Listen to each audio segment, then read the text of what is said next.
welcome to My Own Worst Enemy. We are about to take a look at Midway Solitaire, the deluxe edition from Decision Games. So I have, I did an unboxing on this, and since then I have been playing through it, learning the rules, and so I wanted to do that to get this to the table as quickly as I could, because I think if you're like me, you've probably been looking for a game like this, which simulates, carrier operations in the Pacific and World War II. This is a solitaire-only game, which also kind of adds an interesting little twist to it, so that's good. This first video is probably going to be mostly about me just talking about the game and the setup and maybe some of the rules and maybe even some of the issues I have or some questions I still have. And I do still have some questions, so hopefully you'll be able to help me answer those in the comments below. So I thought, yeah, I would just do this first video. I'm going to go through setup and everything, not in great detail, just an overview. And maybe we'll get a turn or two in. I don't know. Hopefully we will. So let's go ahead and take a look. The first thing I would just want to point out is this game is rated a complexity level of high, which and I could probably do a whole show on discussing these complexity ratings that publishers give their games and their solitaire suitability ratings, although in this one you can't argue it. It is a solitaire game, so it is full. But the complexity here is rated high, and to me that seems a little much for this game. There's a lot going on, and I mean you are going to have some challenges to getting the rules down initially, but there's not a lot of rules, and the rule book is laid out very well, and it's not hard to learn. The hard part about it is, like I said, there's some ambiguity in the rules, and we'll get to those. But complexity overall, I don't think I'd have given it a 4, probably maybe a 3. I just don't think it's that complex. Not something like Field Game Carrier, and I've looked at the rule book for that, and yeah, that does look complex. So what I'll do is kind of run through what we're looking at. I'll kind of follow along with the rule book, and I tell you what, this rule book, it looks like I've had this game for years and years because there was so much. And look, I even tore one of the pages at the top. I flipped through it so much, and again, we'll get to that in just a second. But you have to really use this rule book to learn the game and to play through it. So I'm going to kind of just go through here quickly what we're looking at in order so that you can follow this at home if you have the game. First of all, in the rule book, they talk about the game map, and that's what you're looking at here. There are charts and tables on here. For the US side, you've got the attacking hits table. So when you take a hit, you'll roll to see what happens. Your repair table is here. Terrain effects chart, which I didn't really use when I played this game. I'm not really sure that's even needed. A terrain key, also not really needed in this game. The Japanese tables are over here, and you'll see there's quite a few. That's because everything for the Japanese is automated, and you will have to follow along and do exactly what it says for those units. You have task force boxes up here, and you'll note these are all hidden. And I will say, when you set this game up, and we'll get to that in just a second here, but when you get to setup, it tells you to set the US side up first. I would swap that. Don't set the US side up first. Set the Japanese side up first. And the reason I say that is because when you put these task forces together, they're hidden. And you have to mix the markers up face down. So if you don't have any US counters out here, it's easier to kind of shuffle those around and get them into play. So just a recommendation from me is set the Japanese side up first. It doesn't really make a difference, but I found it easier to do it that way. And I've set this game up a couple of times, which brings me to another point. It's a little time consuming to set this game up. So if you think you're going to play it, you're not sure, don't set it up. Make sure you're going to play this before you actually set it up, because you're going to put some work into setting it up. So yeah, you've got your task force boxes up here, and you can see on the US side, of course, we can see what's in our task forces. Everything is face up. Japanese task forces, we don't know. The carrier air groups are here for the Japanese, over here for the Americans, and then you have your reinforcements or damage units for both sides on the battle map. The IJN defensive perimeter, that's referring to this dashed line, and certain things will happen in the game based upon where the Japanese are, behind this line or out ahead of this line. IJN home bases, that's these 4 blocks here. And you'll note that each home base for the Japanese has a route coming out. There's 4 of those. So there's the Aleutians, there's the Midway line, There's the Solomon's line and the Port Moresby line. And you have to be careful here because Rabaul here is actually two separate plotting spaces, they're called. So the Solomon's line comes through North Rabaul. The Port Moresby line comes down through South Rabaul. That's the home bases, basically where they start. U.S. forces can never enter those spaces. IJN island bases, we've looked at Rabaul, they're here. Wake is over here. There are coastal defense markers, and I will show you one of those up close. Let's put the rulebook down where I don't destroy the markers. So if we look at Wake for the Japanese, and this is the same for the US side, you'll see that there's the coastal defense unit, and there's 3 numbers. The top number is its air defense or air combat factor. The middle number would be surface combat factor, so for naval units, and the lower number is ground combat. And the 2 in the upper right-hand corner is let's see, because I have forgotten what that is actually. I think it's just, well, let's see. So it's airbase capacity. I should have known that. So airbase capacity. And you can, this is the reason I stumbled across that capacity. Whoops, if I can get it to focus again here. The reason I stumbled on that air capacity unit is because I use what's on the map. It's written down here too. So for Wake, you can see this airfield says equals 2. That tells you the air unit capacity for the island also. So I really wasn't looking at that upper number. So that is why I got confused. What else? Okay, so that's the island bases.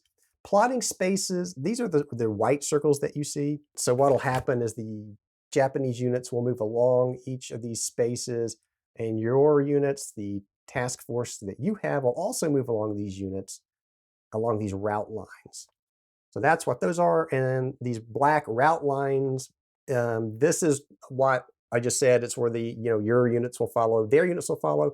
You also have these black lines that go between the US home bases. And so that's how you will move units between home bases if you're trying to get them to different areas of the theater. There should be a black line from the West Coast to Pearl Harbor. It's not on this map. I have not drawn one in yet. I probably will. I don't know if I will or not. It's kind of obvious to me that these connect, but there should be a black line there. So that's the route lines. The home bases, there's 6 of those. They're Alaska, West Coast, Pearl Harbor, Samoa, New Caledonia, and Australia. They're the victory conditions. If a Japanese unit ever enters any of those home bases, it's sudden death. So you'll lose. You don't want that to happen. We've talked about the task force and carrier air group displays, U.S. island bases. These are also the IJN objective spaces, and there are 4 of those. So of course there's 4 because it's on each route line.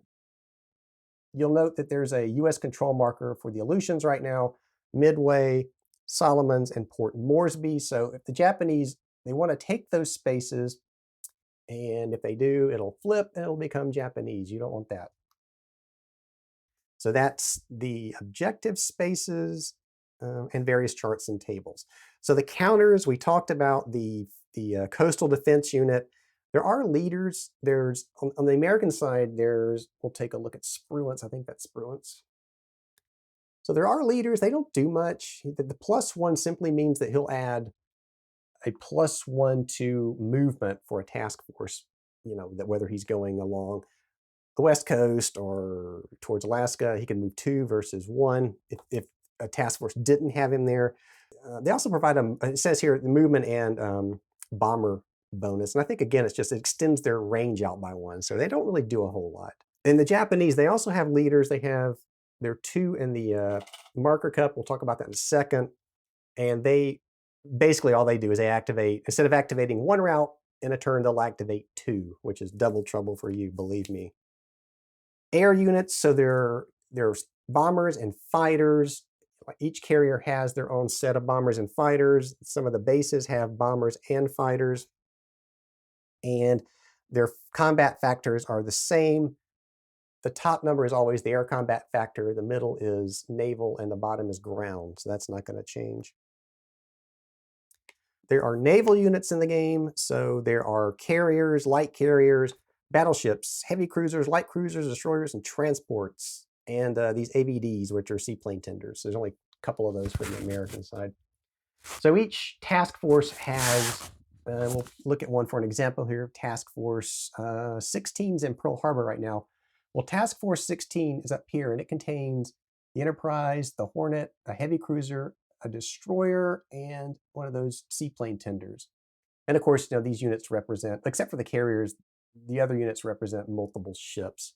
In order to move out along one of these routes, naval vessels must be assigned to a task force.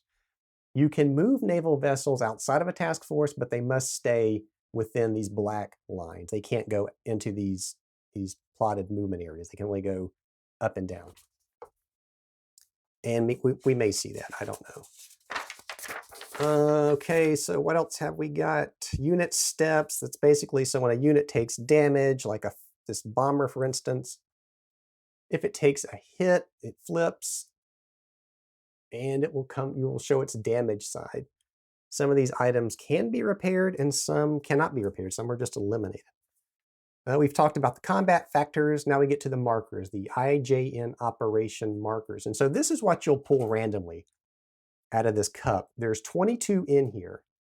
And actually, this is one of the issues I had with the game. There are, and it tells you you put 22 markers into the random draw cup, but there are two, I don't know why, there are two of these victory spirit markers. So if you put both of the victory spirit markers into the cup, which I don't think you're supposed to do, I could be wrong, but if you put them both in there, then there'd be 23 markers in the cup. So I'm only going to put one in, and that's the way I played the game. I never pulled the victory spirit marker, but I'm only going to put one in because that's going to give it 22 as the rulebook states. I don't know if that's an error. Could be an errata that needs to be made, a change that needs to be made. I don't know. So there are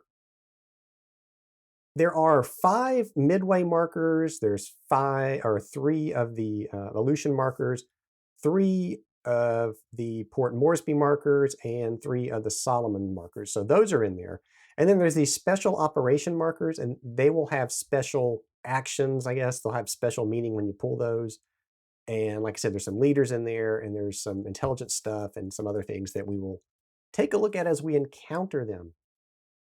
Other markers, there's incident markers, and I think there's 10 of these, and they're also in a random draw cup, because when the Japanese move and when the Americans move naval operations, you'll have to draw one of those incident markers, and it'll tell you how that resolves. We'll take a look at that. And it's saying there's some deception markers in here. So 3 deception markers went into the random creation of these task force. So there, you could have, these could be 2. Well, maybe not the invasion fleet, because you always have transports in the invasion fleets, but there could be 2, these could be 2 decoys or 2 deception markers, who knows? But they are in there. And of course it says there are optional counters and there are optional rules in this game, but I'm not playing with any of those in this playthrough or this sample game. So you read the notes and they kind of tell you that that could unbalance the game. And so I just don't have those in here. Then we talk about victory. So we have sudden death victory, and that's where if a unit enters any of the home bases, it's instant victory for Japan. It also tells you that if they've captured all 4 of the objective islands, then that's also sudden death. Also, if you lose all of your carriers, that's sudden death. We have to watch out for that. So how do you win the game? If it's not ending in a sudden death, you get victory points. And so you get victory points by eliminating or damaging units, and certain units will give you more victory points. Carriers are worth 6 if you eliminate them. I don't know why that's not focusing. Let's see if I can get this up here better. So yeah, so you'll get 6 points if you eliminate a carrier. You'll get 2 if you damage it. Coastal defense units will give you, if you control those, it'll give you victory points, or you'll lose victory points based upon what you destroy of theirs or lose of yours. Don't want to lose your carriers. And then, at the end of the game, you've pulled all 22 of these out. If you've survived instant death, you'll add up your pluses and your minuses, and it'll tell you what kind of victory that you achieved. What else? We talked about airbase capacity. So each task force also has a capacity. And if you look at the bottom corner there, bottom left corner, there's number 6. So this task force can hold 6 units. So watch out for that too. Task force can only hold so many units. That's true on both sides. And you can tell over here from the Japanese markers how many, just like the Americans. What else? What else? What else? I think that's pretty much it. I think the game says the time to play. Okay, so it's 2 to 4 hours to play this game. I think once you've learned the rules and everything, that's a fair assessment. It is a long game. It's not short. I think once you learn the rules, it'll be a shorter game, but you're still going to spend that 2 to 4 hours. And like I said, setup takes a while. You are going to spend 2 to 4 hours, I think, to play this game in one sitting if you play it all the way through. Let's see. I think that is it. Let me take you to the beginning again here, because it talks about, I'm going to point out these things. I'll give you my thoughts at the end of the playthrough overall about the game, but I'm going to talk about some positive and negatives, I guess, as we go along. So it's got a rules advisory here that tells you that, this is a unique game and the rules are difficult, which again, like I don't really completely agree with. And it tells you do not be put off by all that, because if you follow the rule book carefully through the procedures, it will tell you exactly what you are supposed to do. And yes and no. I would caution you that it does a good job of doing that. It doesn't, you're going to have to read the entire rule book, and you're going to have to also read the example of play. Please read through this as you're learning the game. Maybe even step through it on the map and do what it says, because it clarifies a little bit. At least it did for me. It clarified some of the rules that they were talking about. And I appreciate the fact they tell you that if you follow the sequence of play, that it'll tell you what to do. And that's wonderful.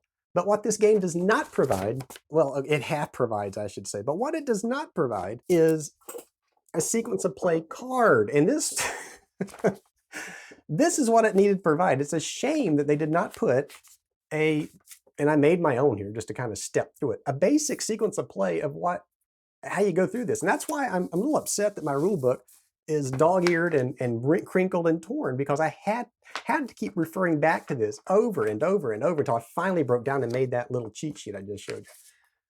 This game, it should have shipped with, and they did it for the Americans. So when you go through the Japanese turns, and that's what I had to make the sequence of play card for. When you get to the American side, it's got this nice play card. It's very easy to go through here. USN actions, and you go through G1 through G4. You'll see those. But there it is. That's really nice, and you've got this nice card. You're not destroying your rule book by going through it. I'm a little upset they did not provide a player's aid card for this game. It needs one, and maybe I'll post the and I just did these quickly. So I did one for the Japanese movement and stuff, and I did one for combat, because it's another thing that should have had a player's aid card to kind of step you through combat. And it makes the game go a whole lot faster when you're not flipping through this darn rule book looking for, what's next in the sequence of play. And it is complex in the sense that there's a lot going on in each of these steps. Yeah, that was a little upsetting. And even though I do have this thing that I made for the Japanese movement, I'm still going to have to refer back to that rule book. So it's still going to be wear and tear, and it's almost probably worth printing out the entire rule book again and destroying it instead of the actual one that came with the game. But another caution there, you may want to do that actually. And the other thing, while I'm ranting, and don't take that against this game, I'm just ranting about things that I've encountered. We'll have my final thoughts on good game, bad game, hopefully here pretty soon. So one thing that is mentioned down here in the corner of these segments, there's this little designer's note, and it says, when you're assigning cap to things, arrange area units by flying cap in such a way that you can remember which units are flying cap. Well, no, what you should have done is you should have provided a cap marker.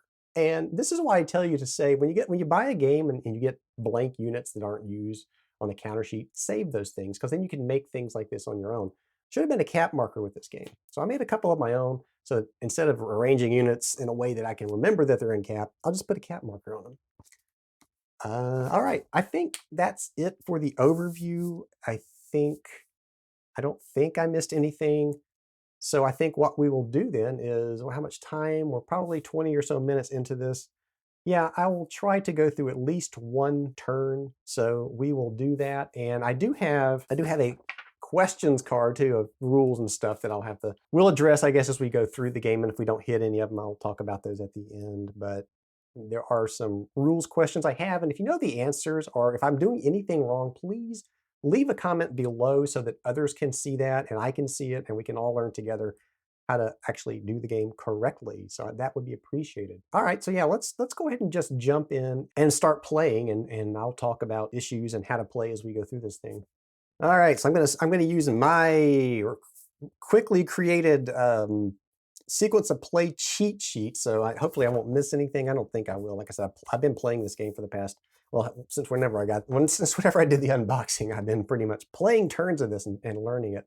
Another thing I should point out is all task force Japanese and US that are on the board are unspotted. Like task force 16 here in Pearl, this is on its unspotted side. So if they see this through some kind of an action or a plane, you'll flip it to its spotted side. Right now, everything is unspotted.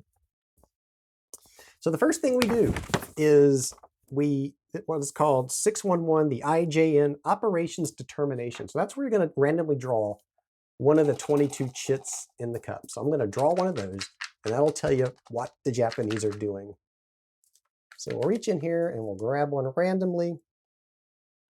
And it's the Aleutian Islands route. So that's here at the very top of the map. So what you're going to do is you're going to put this marker, it comes out, and then you go right into the IJN search attempt segment. So this is where the Japanese are going to try to conduct searches and spot those task forces on the other side, the American side.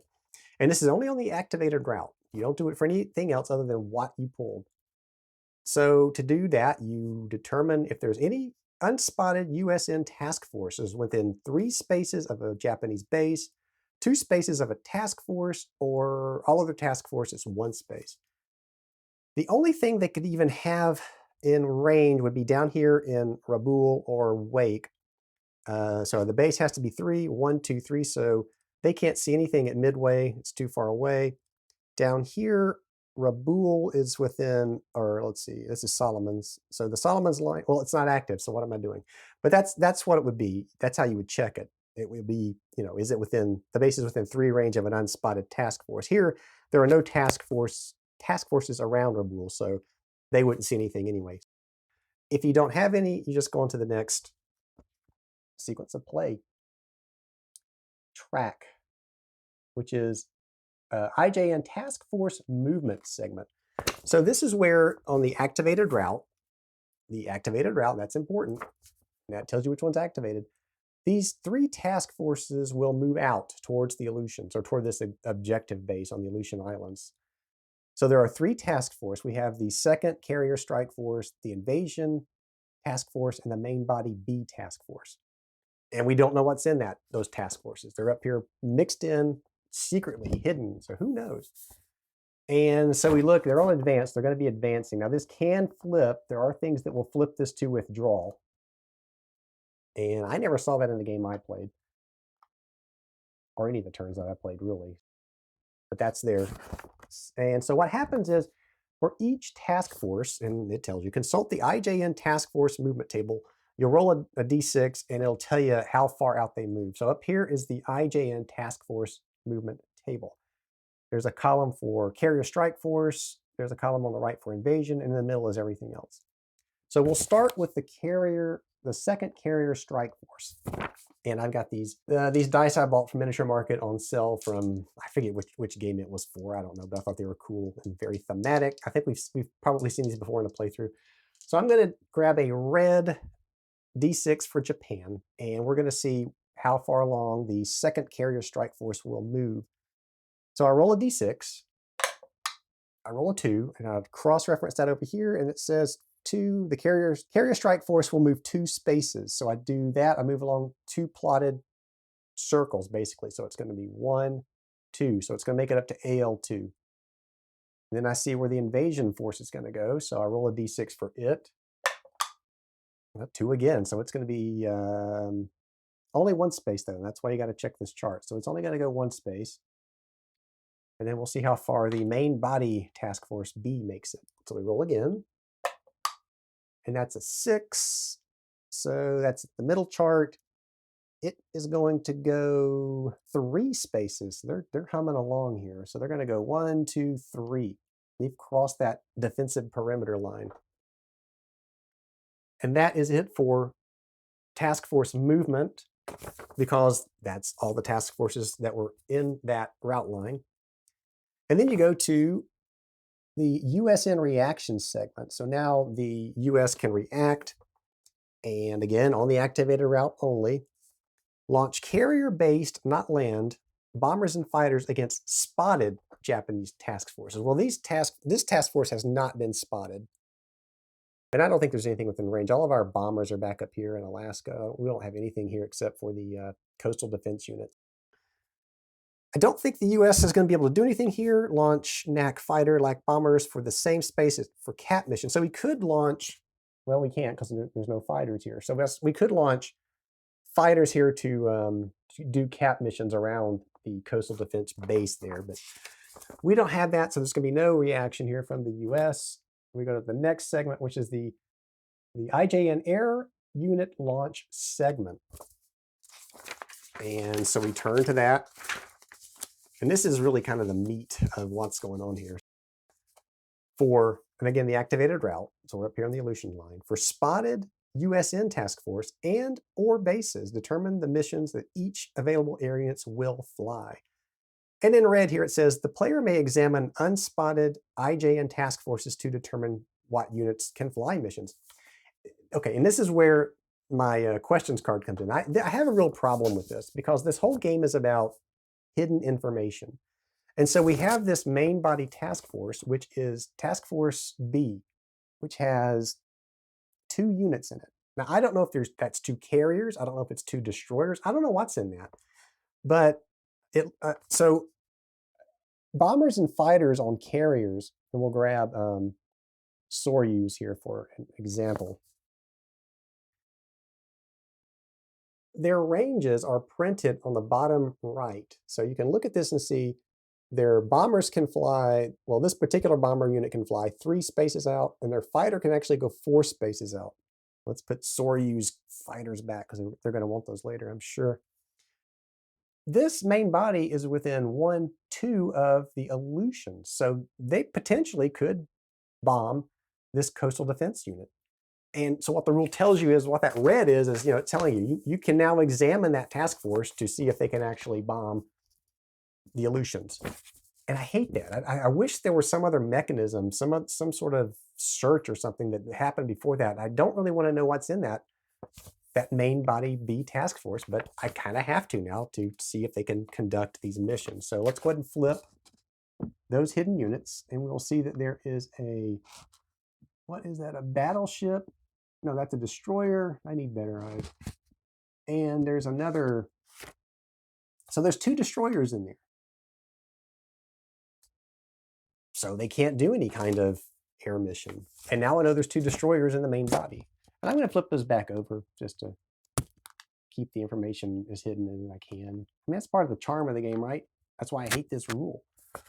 You don't really want to know what's in those forces. And so now back behind it, the second carrier strike force is within 1, 2, 3. One other quick note I should have made. Bases are always spotted. That's why they're even able to do this. The task force, you have to spot it before you can even attempt an air mission against it. But bases are always spotted, so that's why we're doing this. So anyway, the second carrier strike force is here at space 2. 1, 2, 3. So if there are carriers in there, and you can bet there probably are carriers in there, maybe not, then we're going to have to look at the second carrier strike force now to see what is in there, because they could bomb the Aleutians right now. So let's do that.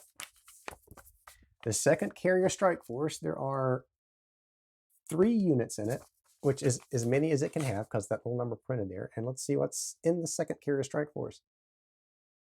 There's the Shokaku. That's not good. The Kaga, that's not good. And a destroyer group. Okay, well, so now that we know there's 2 carriers in there. So you look at each, like I said, each carrier has its there are fighters and bombers in the air groups down here. The Shokaku is here. Let's pull their units. And we are 1, 2, 3 away. So this one's within range. And this one's within range. And then I said Kaga was the other? Yeah, Kaga. Check the ranges, because sometimes these values are different. Sometimes units, all these units are not the same, the air units. So you got to look and make sure they're within range. And here everybody's within range. So we're going to have to conduct air missions for these to see what they're going to do. So for each in-range air unit, roll 1d6 and consult the IJN Air Mission Determination Table, which is down here. And you will roll this for land-based aircraft and naval aircraft. So we will, and you want to roll for the bombers first, because the fighters will get assigned to, they could be assigned escort duty or cap duty, depending on what you roll for those. So let's do the bombers first. And we'll do Shokaku first. Let's see where it's going to go, what it's going to do. So you'll roll, this is a naval bomber, so that is the third column here. See what they get. A 5. And it's an attack objective. Well, if you look at your chart, you know that's pretty obvious. Attack the nearest US controlled objective space in range. So it is in range. So I'm going to move this over to the illusions to show that it's in range. And so what these bombers are trying to do now is to take out this coastal defense unit. All right, we're going to roll for the second bomber and see what he's going to do. Rolls a 1. A 1 is, for a naval bomber, that's a no launch. So it must have had engine trouble or something. That's good for us. No launch. So I'm going to put that back on the, who was that? Kaga. So I'm going to put that back over on the Kaga space because he couldn't launch that aircraft. Now the fighters. We'll do the Shokaku first. So we're on that last column now for the determining the air mission for the fighter. We roll a 4. It's going to fly cap. So it's going to fly cap over, it came out of the 2nd Carrier Strike Force. So it's going to fly cap over that. And I'm going to grab one of my little markers. Usually you know when it's out, when it's with a strike force like that, then it's flying cap. But I'm going to show that it's flying cap. And now the Kaga's fighter, what is it going to do? It rolls a 2, so that is also cap. So it's going to join the other fighter group, and they're just going to fly cap for the strike force. And that is it. That's all they had. This invasion strike task force is definitely, can it have a carrier? 1, 2, 3, 4. Is it possible that it could have a carrier? 1, 2, 3, 4. I guess it could, because it's 4 away. I can't remember if the invasion forces had, let me take a look. And so what I'm looking at is in the setup to see if it was possible for any carriers to be put into that invasion group. So basically it tells you the light carriers, well, they did go into the Midway invasion group. So this is not Midway. And then the larger carriers went into all the strike forces. And then transports into the invasion fleets, and then just regular surface units. So there can't be any carrier units in this particular invasion task force. So I will not look at it. I don't want to, because like I said, I hate doing that. And that's it. That's everything that could be launched in this air launch segment. So we go on to the next in the sequence of play is mutual combat. So anywhere we have enemy units in the same space, that's where combat would take place.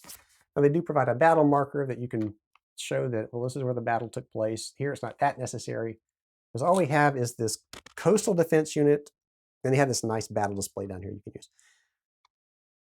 We have the coastal defense unit, and only one bomber managed to try to attack that unit. And so now you go into, I'm going to pull up my other cheat sheet because I don't want to destroy my book anymore. Now you go into combat and you conduct these steps in order, exactly as it says. Now I will tell you, air-to-air is the first step. We don't have air-to-air here. Looking at some older information on this game, apparently There was some question as to whether air units would fight until the death. In other words, they would keep fighting until one side wins. Looking at this rule book, that's not true. If you read the rule book, it's very specific about where you only go through each step once, and there's no multiple combat in any of these steps. It tells you that. There's also an example where they tell you where you would actually have an instance of, I think it's amphibious assault, where you would have multiple combat rounds. You simply follow along here in order. First, you do air-to-air combat. Well, here, there's no air-to-air. It's going to be air-to-ground. Anti-air is next. Fire all ground and naval air units combat factors at enemy air units. So if we had ships here, we could fire that at the incoming bomber. We do have the coastal defense unit. If you look in the upper right-hand corner, I don't know, my camera's being very difficult today. You look in the upper right-hand corner, upper left-hand corner, there's a 2. So that's its air combat factor. So it can fire its anti-aircraft fire here, and it will do that. So it's got to roll a 1 or 2 to hit. And that's what that 2 means. You got to roll a 1 or 2, 2 or less. So we're going to try to take our anti-aircraft fire at that bomber from the Shokaku. And we roll a 6, so that's horrible. Completely missed. So we keep going. So that was the air to ground step. Well, what was it? No, that was the anti-air step. Now we go to air naval. And this is where if we had any ships in the US N4 side, this bomber could shoot at the ships, but we don't. So we go to air to ground, fire all units at eligible ground units. So we do have that. That's what this is doing. So it has an air combat factor, well, not air combat factor, I'm sorry. It's that lower number. The very, wow, let's see. The very bottom number is a 2, so that's its ground combat factor. So it's got to roll, take the dice out of there. So it's got to roll a 1 or 2 to hit the coastal defense unit. So it's going to fire. It rolled a 6, so it does not hit. And that is it. Then you go to surface engagement. There's no naval units here, no amphibious assault. Yeah, and actually see here in battle conclusion step, no matter the results of all the steps, all battles are complete, no multiple rounds of combat. Basically nothing happened here. They took some shots and everybody missed everybody else. Now we simply go to the mutual return segment and everybody's going to go back to where they belong. So in this case, it's going to be pretty obvious, but we'll look at the rules. For each space containing, probably did combat, I'm reading the wrong thing, 617, mutual return segment. So surviving units return to in-range friendly bases or carriers. And basically there's rules here for, if the Shokaku was sunk and the Shokaku bomber needed to land on another carrier, there's some procedures that tell you whether or not it could do that. In this case, it's not going to matter because everybody is fine. So the Shokaku bomber goes back to the Shokaku. And if I say these names wrong, I apologize. All the history books I've read these names in my head, probably wrong, but yeah, whatever. All right, so I'm going to take the cap marker off. And once you learn the game enough, you'll know you really don't even have to put these units out in this situation. There's no way these could have been, no one could have attacked the second carrier strike force. So this goes back to Kaga. And I'll tell you too, when you put these units back, make sure you're at the bottom. Slide them all the way down so that you can read those names. It makes it easier to find which carrier this goes to. And Shokaku is here. And I'm going to flip these back over. Maybe I'll forget what was there. Probably not. But like I said, I don't like that at all. I hate doing that. All right. Nothing spotted here. We'll put the battle marker back. We'll return our coastal defense marker to the Aleutians, and we continue along. We now go to the IJN morale segment, and this is not gonna, we're not gonna have anything here that's gonna fit this, but for each IJN carrier, light carrier, or battleship eliminated, we would do a morale check. We're not there yet. Nothing was eliminated. So we'll move right along now to the IJN logistics segment, which we're also gonna skip because this is where you check for damaged units to see if they can be repaired. That's not the case here. So we move on into USN G1 organization segment. So I'm going to take this player's aid card, put it down, and pick up this player's aid card. Which again, like I said, this is great. When you step through the US side, G1 through G4, it's here. There's no need to there's no need to look back in the rule book and destroy it. So what can the US do? You can take one action in each of these 4 phases. So you'll start with G1. You do everything in order in this game. You'll start with G1. So we can reorganize a task force. So if you have a task force like here in the West Coast, we can, and if we had air units or naval units, we could reorganize them into this task force. Or if we had multiple task force, we could switch them all around within the home base that they're in. We can create a new task force. So if we have an available marker, and we do in this case, we have task force 1 is available. So I can create that. We can recruit reinforcements, which we also have. We have 6 over here. We have a couple of bombers. We've got a destroyer. We've got a battleship. And we've got one of those ABD seaplane tenders. We can replace a naval aircraft. We don't have any that we lost. We can replace a land-based aircraft. Or we can replace a coastal defense unit. Well, too early in the game for any of that. So here, I probably either want to recruit reinforcements or create a new task force. And I'm thinking about this because in the game I played, Port Moresby was threatened very, very early in the game. The two problems I had in the first game I played, seems like Port Moresby came up every single time I pulled one of the activation markers. And then after it kind of died down, the Midway line became active. It seemed like every turn. And I had a huge battle. It was really neat, actually. There were 4 carriers in the first carrier strike group at Midway, and it was fun. I had a good time with that, even though there were 4 Japanese carriers in there. It was pretty neat. So anyway, what do I want to do here? I need to think about what might happen. It's a little early for that. I do have Task Force 6 up here in Alaska, which contains, where is Task Force, not Task Force 6, Task Force 8 has a carrier and a destroyer. And what I'm thinking is I could actually, what does Task Force 11 have in it? It's only got a destroyer. So I could bring out the battleship and then in a future turn reorganize it into the task force. And that's the other thing you got to consider. If I wanted to create a task force with, let's say I wanted to create a new task force, I can only do one action. So the one action would be to bring that task force marker out into the game. I wouldn't be able to populate it until the end of the next play round. I would have to wait till the Japanese go again, and then I could reorganize it. So you've got to really think about what you intend to do down the road. And I'm tempted to bring out one of the land-based bombers to Australia because, in this case, normally when you pull reinforcements out, they're going to go to either the West Coast or Pearl Harbor.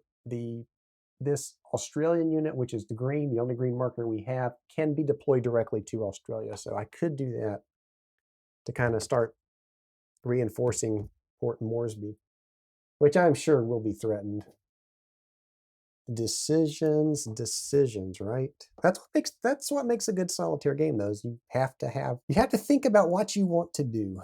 Agency, they call it. So I am going to do that. I'm going to bring out reinforcements. I'm going to bring out this RAAF bomber, land-based bomber, and it says if you do bring that unit out, you can place it in the Alaska home base. So let's check to make sure we're not exceeding our aircraft limit, and we're not, because it's unlimited. It's Australia.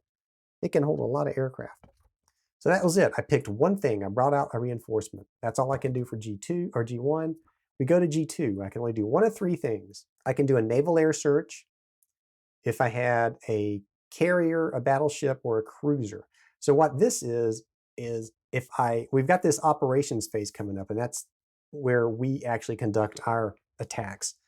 So if I want to see what's in one of these task forces that are coming up, this is where I would try to do that. I would try to spot one of those units. So I can do I don't have any naval units within range. Let's see. So it's 2 spaces of a unit. Nothing is within range. This Task Force 17 is way back here. Seaplanes. So now this is where our coastal defenses could perform searches. So it's within 3 spaces. So this one could definitely see 1, 2, 3. So this one could try to spot the main body or the second carrier strike force. I may want to do that. The other thing is the signals intelligence. And what that would let me do is if there were any markers on the right side of the defense perimeter, and here there's one, the main body, it would become spotted, or I could randomly pick the next operations marker. So I would know what's going to happen in the next turn. And I've done that quite a bit, actually. That could be useful. So I could guarantee that I can see what's in this main body. Well, not see what's, we already kind of know what's in there, right? Because we did this stupid check it to see if it could attack the illusions, which I didn't like. But the reason you would want to spot it is so that you could attack it. And I could spot it, but I've got nothing to attack it with, so it's kind of useless. And then so down here, they have yet to bring any task forces out, so that's kind of useless down here as well. So you know what I'm going to do? I'm going to do the intelligence thing. I'm going to randomly pick the next operations marker. And what that will do is let me see what's coming up, which can be useful. So let's do that. And I forgot to move our chit forward. So we're actually in the G2 intelligence segment now. So let's see what's in here. It is, oh my gosh, it's it's the illusions again. So I'm going to set that aside. So now you can see why that can be important to know what's going to happen next. Although it is kind of like Schrodinger's cat. You don't really know what the chit's going to be till it's pulled, so who knows. All right, so that's the one action I took in G2. Now we go into the G3 operations phase. And here I can conduct, you know what, and this reminds me, I forgot to do something. And going back to my player's aid card, and I'm going to let this slide because it's too late to do anything about it. So when we moved, there's a chance that, not a chance, I think it's pretty much certain. And actually, I just noticed I didn't put this on my player's aid card, and that's why I forgot it. So I need to add that so that I remind myself that it's there. So when the Japanese moved, and I'll put a note in the video where this occurred so that if you're playing along, you can see, you won't forget it. So where the Japanese moved, let's see if you can see this. It says important, see 11.0 to determine if you must pick an incident marker. Well, you have to basically here whenever they move. So I should have randomly pulled one of these incident markers where something would have happened. So here's surprise, incident surprise, and it will tell you what to do if that happens. Totally forgot, we're gonna let that slide. But when you conduct a naval operation, you also have to pull one of those, and they'll tell you how, whether it's for you or the Japanese, how that plays out. So if I'm going to conduct a naval operation, I've got to pull one of those is what it's saying. And same thing for the Japanese, I just forgot. So I can do a naval operation, I can do a land-based operation, I can do a redeploy task force, or I can rebase air units. So, the redeploy task force would be where you move along these black lines from home base to home base. I don't really need to do that. Well, I say that, I could do that. So we've got Task Force 17, which could move up to the Solomons. Right now it's in New Caledonia. And Task Force 17 is got Fletcher in it, and it's also has the Lexington and the Yorktown. I may want to consider doing that, because if one of these lines, if this line gets activated, the Solomons line, there could be trouble. So I kind of, and at the same time though, it depends. This is a nice task force. So it's got a couple of carriers in it and a couple of surface ships. It's kind of, I could try to guess which way to send this thing, or I could just hold them back here to let things play out and then send them along to try to stop. And I may do that. I don't think I'm going to do any kind of redeploy task forces. And then you can also rebase your air units. So any land or naval aircraft currently in any one space to any other space within 2 times their range, so double their printed range.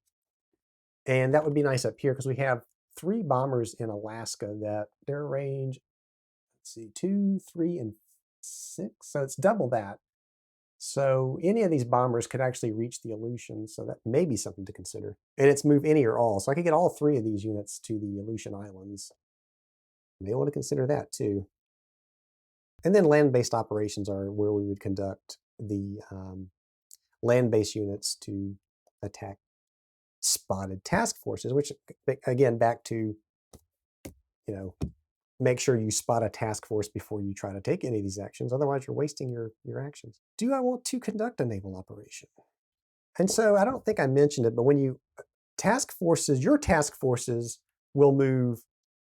If there is a battleship in a task force, it'll move 1 space. If there's not a battleship, it can move 2 spaces per turn.